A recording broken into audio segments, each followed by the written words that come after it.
प्यारे विद्यार्थियों, आज के इस वीडियो में हम अरस्तु के बारे में चर्चा करते हुए उसका मूल्यांकन करेंगे और अरस्तु के संदर्भ में आज ये हमारा अंतिम वीडियो होगा। अरस्तु को हम फादर ऑफ पॉलिटिकल साइंस या राजनीति विज्ञान के पिता के रूप में देखते हैं। उन्हें प्रथम राजनीतिक वैज्ञानिक होने का दर्जा दिया जाता रहा है। मैक्सी वो विचारक है, वो लेखक है जो अरस्तु को प्रथम राजनीतिक वैज्ञानिक या फर्स्ट पॉलिटिकल साइंटिस्ट कहता है, या जिसे फादर ऑफ पॉलिटिकल साइंस कहा जाता है। इसके क्या कारण हैं, इसके पीछे क्या वजह है? क्योंकि बात राजनीतिक दर्शन की जब हम करते हैं तो राजनीतिक दर्शन का आरंभ प्लेटो से होता है। तो क्यों प्लेटो को फादर ऑफ पॉलिटिकल साइंस ना कहकर हम अरस्तु को फादर ऑफ पॉलिटिकल साइंस क्यों कहते हैं, ये प्रश्न हमारे सामने या हमारे मन में ज़रूर आता है। तो इसके पीछे क्या कारण है?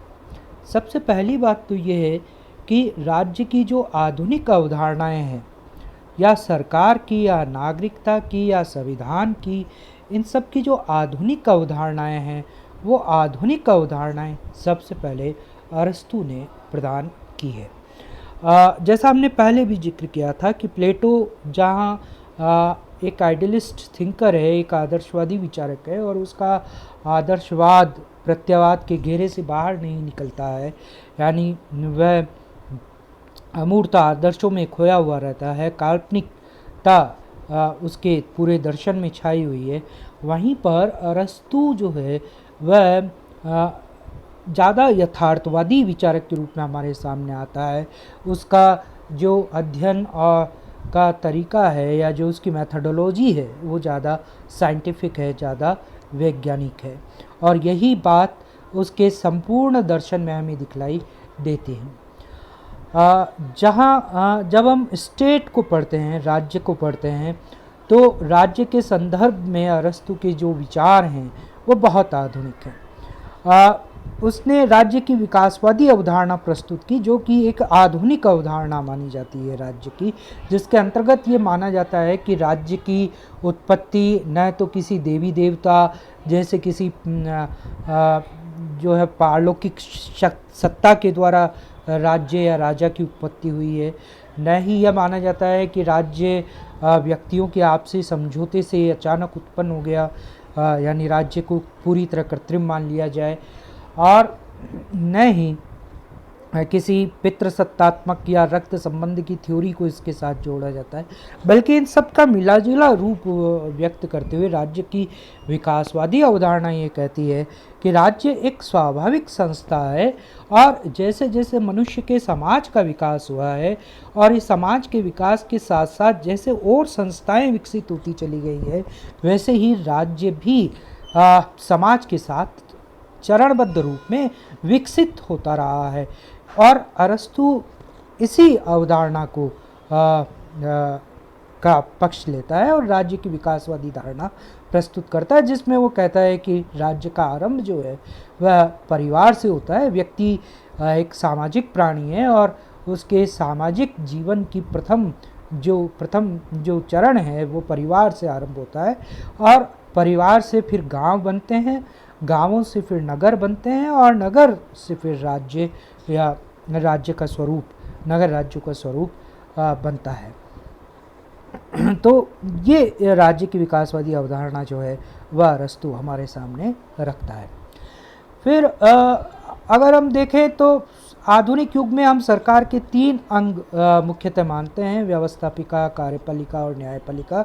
और इन तीनों अंगों की चर्चा जो है वो सर्वप्रथम अरस्तु के चिंतन में हमें दिखाई देती है, जहाँ वह व्यवस्थापिका की बात भी करता है, कार्यपालिका और न्यायपालिका की बात भी करता है। संविधानवाद और संविधानों के वर्गीकरण की सर्वप्रथम बात अरस्तु करता है।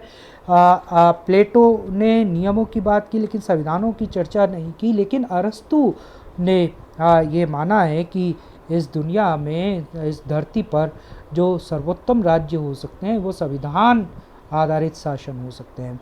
यानी श्रेष्ठ शासन वही है जो संविधान के आधार पर संचालित हो, और इस रूप में उसने संविधानवाद को बड़ा महत्व दिया है, जो किसी भी आधुनिक राज्य की एक प्रमुख विशेषता है। और न केवल उसने संविधानवाद की बात की है, बल्कि अरस्तु संविधानों का वर्गीकरण प्रस्तुत करता है, और वह वर्गीकरण जो है वो बड़ा साइंटिफिक वर्गीकरण वह प्रस्तुत करता है। 158 संविधानों का अध्ययन करने के बाद जो हमने देखा था कि दो आधारों पर, एक शासक वर्ग की संख्या और शासक वर्ग का जो उद्देश्य है उसके आधार पर वह संविधानों को 6 भागों में बांटता है। अरस्तु ने ही सर्वप्रथम तुलनात्मक और आगमनात्मक अध्ययन पद्धति का प्रयोग किया। उसने जैसा अभी मैंने एक उदाहरण दिया कि उसने 158 संविधानों का अध्ययन किया, उनके बीच में तुलना की, और फिर आदर्श राज्य की अवधारणा प्रस्तुत की कि एक आदर्श राज्य, श्रेष्ठ राज्य कौन सा हो सकता है। अरस्तु विज्ञान की आगमनात्मक पद्धति को अपनाता है, न कि दर्शन की निगमनात्मक पद्धति को। उसके पूरे चिंतन में या अध्ययन पद्धति को अगर हम देखें तो उसमें जो है वह विभिन्न उदाहरणों के द्वारा या विभिन्न प्रयोगों और पर्यवेक्षण और निरीक्षण के द्वारा अपने किसी निष्कर्ष तक पहुंचता है। उसका पूरा चिंतन जो है वो केवल उसके मन की उपज नहीं है, बल्कि वह अनुभवों पर आधारित, तथ्यों पर आधारित या यथार्थताओं पर आधारित निष्कर्ष निकालने का प्रयास करता है। इसी तरह सिटीजनशिप, नागरिकता, जो आधुनिक राज्य की एक बड़ी विशेषता है उसकी सबसे पहले चर्चा जो है वह अरस्तु करता है। यद्यपि नागरिकता के उसके जो मापदंड हैं वो आज भी माने जाते हैं। आज भी हम जब नागरिकता की चर्चा करते हैं तो नागरिक होने की पहली शर्त ये है कि जिसको मताधिकार है, जिसको वोटिंग राइट है, वो किसी देश का, स्टेट का सिटीजन है। और ये शर्त अरस्तु अपने सिद्धांत में, नागरिकता के सिद्धांत में नागरिक होने के लिए मानता है। इसके अलावा जरूर वह जो कई नागरिकता के संदर्भ में कहीं अनुदारवादी है, और वह सभी वयस्कों को नागरिकता का अधिकार नहीं देता है, लेकिन फिर भी नागरिकता का जो कॉन्सेप्ट है उसके ऊपर विमर्श की शुरुआत अरस्तु से होती है। इन सबके उपरांत भी ग्रोशियस और हॉब्स ने अरस्तु की आलोचना की है, खासकर उसके समुदायवाद की आलोचना की है। हॉब्स इस बात को स्वीकार नहीं करता कि मनुष्य मूलतः सामाजिक प्राणी है और समुदाय में रहना पसंद करता है, बल्कि वो यह मानता है कि मनुष्य मूल रूप से स्वार्थी है और वह एकाकी प्राणी है, वह अकेला जीवन यापन करने वाला प्राणी है। हॉब्स की दृष्टि में अरस्तु का जो सिद्धांत है वो वैज्ञानिक अनुसंधान में बाधा पैदा करता है, क्योंकि वह ये कहता है कि सामाजिकता की बात करते हुए, सामुदायिकता की बात करते हुए अरस्तु बहुत ज़्यादा आदर्शवादी हो जाता है।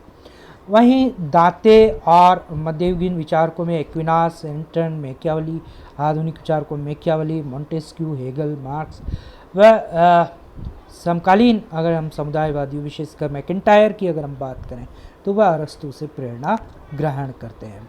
खासकर आधुनिक युग में बड़ी क्लासेस में अगर आप पॉलिटिकल साइंस को और ज़्यादा जब आगे बढ़ते हैं और जब हम कंटेम्प्रेरी पॉलिटिकल थिंकर्स को पढ़ते हैं तो उसमें कम्युनिटेरियन एक पूरी धारा है, एक समुदायवाद पूरी एक धारा है। और ये समुदायवाद विशेषकर अरस्तु का ऋणी है, क्योंकि इसके सारे विचार कहीं ना कहीं अरस्तु से प्रेरणा ग्रहण करते हैं। और इन समुदायवादी विचारकों में चार्ल्स टेलर है या मैकेंटायर है, ये सारे विचारक हैं, लेकिन इसमें मैकेंटायर बहुत महत्वपूर्ण है जो अरस्तु से प्रेरणा ग्रहण करता है। तो ये आज हम अरस्तु की बात यहाँ समाप्त करते हैं। मैं आशा करता हूँ कि आप सभी विद्यार्थियों को इतने सारे वीडियो जो मैंने अरस्तु के ऊपर आपके सामने रखे हैं तो आपको अरस्तु ज़रूर समझ में आया होगा।